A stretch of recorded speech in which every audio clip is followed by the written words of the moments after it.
Saat menghindari orang yang mengejarnya, wanita ini jatuh ke sebuah lubang yang sangat dalam. Tak lama berselang, temannya yang bernama Arvin juga jatuh ke dalam lubang ini karena terjebak di dalam lubang yang dalam. Keduanya berusaha merapat ke tepi dinding galian. Hingga tak lama berselang, orang yang mengejarnya datang dan melihat ke arah lubang. Arvin meminta Esla untuk diam dan bersembunyi di sudut galian. Merasa tak menemukan buruannya, pria yang mengejar Esla meninggalkan lubang itu. Namun tiba-tiba Esla pingsan hingga tangannya jatuh ke genangan air. Suara itu membuat pria ini curiga hingga ia kembali ke lubang. Beruntung temannya memanggilnya dan memintanya kembali ke kelompok mereka.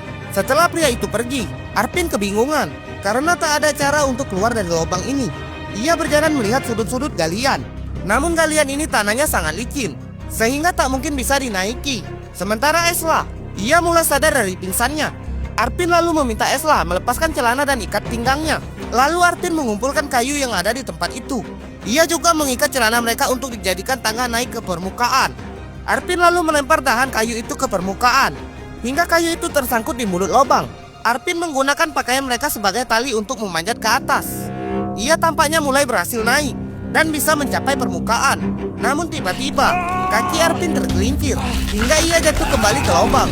Bahkan kayu yang ia gunakan sebagai penahan juga patah. Bukan itu saja, Arvin mengalami luka di kakinya. Kini keadaan makin parah. Arvin mulai tak bisa berdiri lagi. Esla berusaha mengobati kaki Arvin. Mereka kembali berpikir bagaimana agar bisa keluar dari tempat ini. Arvin sudah pasrah. Tampaknya mereka akan mati di tempat ini. Namun Esla tak patah semangat. Ia kembali mengumpulkan pakaiannya dan kembali membuat ikatan. Namun Arvin mencegahnya naik. Arvin mengatakan bahwa tak ada makanan dan air minum di tempat ini. Mungkin tak lama lagi mereka akan mati di tempat ini. Mereka pun memakai kembali pakaiannya. Tak lama berselang, langit tampak mendung dan tak lama lagi akan turun hujan. Lubang ini pasti akan digenangi air hujan. Ada dua kemungkinan. Pertama, mereka bisa naik ke atas, atau mereka akan mati tenggelam. Hujan pun turun.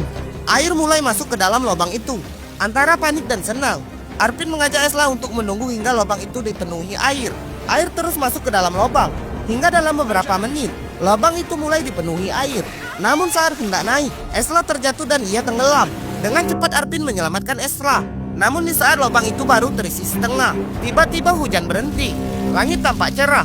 Kini mereka berdua tak punya harapan lagi untuk keluar dari tempat ini. Selain dinding galian yang licin, tubuh mereka makin lemah karena kehausan dan kelaparan. Tak lama berselang, Arvin mendengar suara orang mendekat. Mereka menduga kalau itu adalah orang yang mengejarnya datang kembali. Arvin mengajak Esla bersembunyi di sudut galian. Beruntung orang yang mengejarnya tak menemukan mereka. Hari berganti malam. Selain kedinginan, mereka kelaparan dan kehausan. Dan mereka berharap hujan akan kembali turun agar lubang ini kembali digenangi air. Saat pagi menjelang, mereka masih mencari cara agar bisa keluar dari tempat ini. Dan tampak langit kembali mendung. Namun tiba-tiba Arvin menangkap sesuatu di genangan air. Ternyata Arvin menangkap seekor kodok. Lalu Arvin memakan kodok itu. Ia memberikan kodok itu pada Esla. Namun Esla tak mau memakan kodok itu. Tak lama berselang, hujan pun turun.